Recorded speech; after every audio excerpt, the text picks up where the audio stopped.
A massed Ukrainian military formation, almost 300 troops, backed by dozens of tanks and armored vehicles, launches a surprise attack on a Russian-held village in Kherson region. But the defenders were waiting.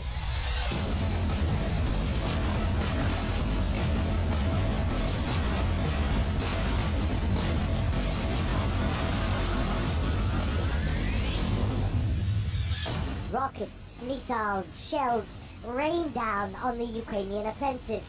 Bodies pile the fields, quickly stalls and turns into a rout.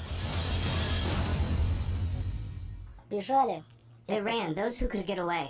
They left behind their dead and wounded. They also abandoned their vehicles, armored personnel carriers, fire support vehicles, and a tank. All of this in just one battle. Their morale is broken, and the prisoners confirm this. They say they don't want to fight. Yesterday he was a plumber. Today he's given a gun and told to fight. They don't want to fight. They don't know how to. Due to security concerns, we've been asked not to name the settlement where this battle took place.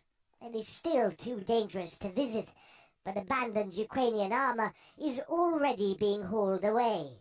There's a trophy vehicle, a Ukrainian BTR-3U, abandoned several days ago by Ukrainian soldiers who were driven to attack Russian positions, failed, and left behind all their belongings, vast amounts of ammunition, clothes, gear, weapons. But inside it is entirely intact. The thermal sights, night vision, everything's in working order. The vehicle can go under its own power. As for ammunition, well, they barely expended any.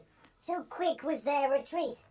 In this one battle, which lasted just hours, Ukraine lost 17 tanks and armored vehicles.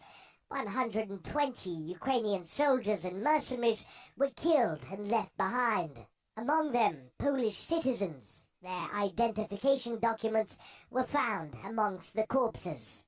Behind me, a BMP-2 vehicle, also a trophy vehicle captured from Ukrainian troops as they retreated after another unsuccessful attack. Kherson province is rapidly turning into a graveyard for Ukrainian soldiers who were drafted and are now being driven to attack enforced, well-defended Russian positions, and they are being driven to attack. Most of the soldiers that have been captured here, that have surrendered and are now prisoners, say that they were civilians off to work in Lvov or in Kiev, where they were drafted and given a simple choice. Either their property and possessions are confiscated, or they choose to serve. In a matter of days, they are thrown at well-defended Russian positions. Morale is, well, there isn't much to speak of. The captured soldiers all say the same thing, that if they refuse orders to go to attack, or if they attempt to surrender or retreat, that they are shot by nationalists who are always in the rear, always watching them to make sure that they don't surrender. Despite these heavy losses, repeated along the Kherson front for 3 weeks, Kiev remains undeterred, throwing more men and material into the meat grinder in a desperate bid to secure a meaningful victory on this front. How many Ukrainian soldiers die for Kiev's victory here is seemingly irrelevant. Murat Gazdiev, RT, from Kherson region.